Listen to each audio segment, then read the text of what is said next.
Dear fellow viewers, good afternoon and thank you so much for tuning to my channel. My name is Takwi Boniface and I'm a staff working with the Cameroon Baptist Convention Health Services. Our topic of discussion this afternoon is about the health effects of firewood smoke. Why this topic? Non-communicable diseases such as diabetes, hypertension, cancers, the chronic obstructive pulmonary disease, obesity, and lots more are increasing globally. And studies show that the situation will be worse in sub-Saharan African countries if adequate preventive measures are not taken by the year 2030. I've chosen to talk this afternoon about firewood smoke because it's one of those things that can lead to contamination or air pollution. Air pollution is anything that can cause the air to be dirty or contaminated and not good for human consumption or for breathing. Air pollution can occur in our houses or out of our houses.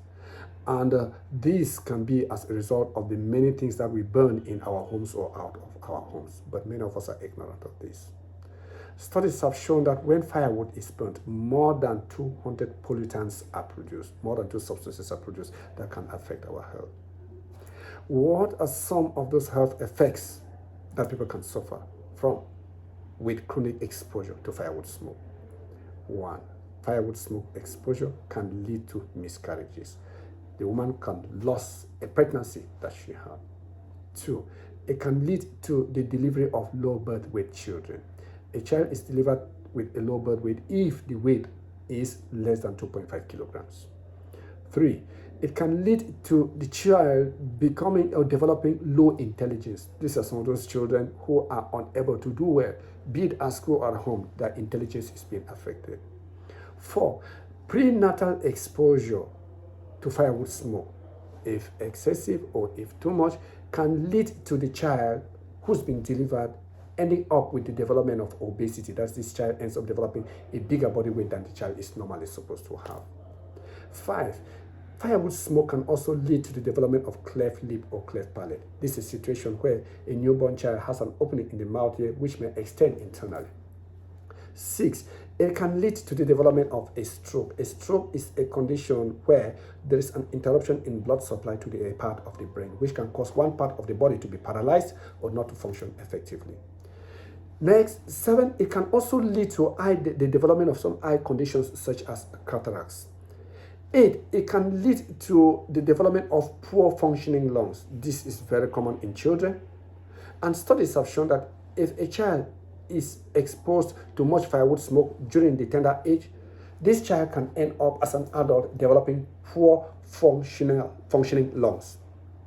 9, it can also lead to the development of chronic lung diseases such as constrictive or obstructive pulmonary disease or even chronic bronchitis. This has happened. 10, it can lead to the development of heart disease such as one which we call cor pulmonale, that is for the medical personnel and so on.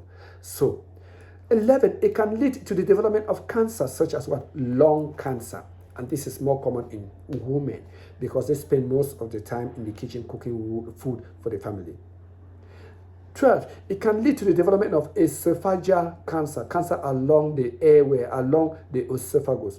As you are preparing food or fixing the fire, you are blowing and breathing in, blowing and breathing. Some of those substances that have been produced can settle along the airway and lead to the development of a cancer. 12, it can also lead to the development of elevated blood pressures. On the entire hand, the force that blood uses to move along the blood vessels gets higher than what it's supposed to be. And next, it can also lead to the development of insulin resistance. Insulin is a hormone or a chemical that the pancreas, which is one structure in their body or one organ in our body, produces, which causes the glucose that comes from the food that we eat to enter inside the cells of the body. If an individual has developed insulin resistance, the glucose from the food that we eat will not longer be able to enter inside the cells effectively because the cells are no longer responding to the insulin that has been produced. And this can increase someone's risk to develop type 2 diabetes. Fellow listeners and dear viewers, my encouragement is for you to like, comment, and share this video to your contacts so that God can use it to help save the lives of others.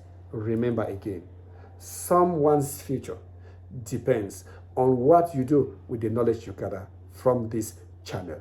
Stay tuned and keep watching for our next productions. Thank you so much.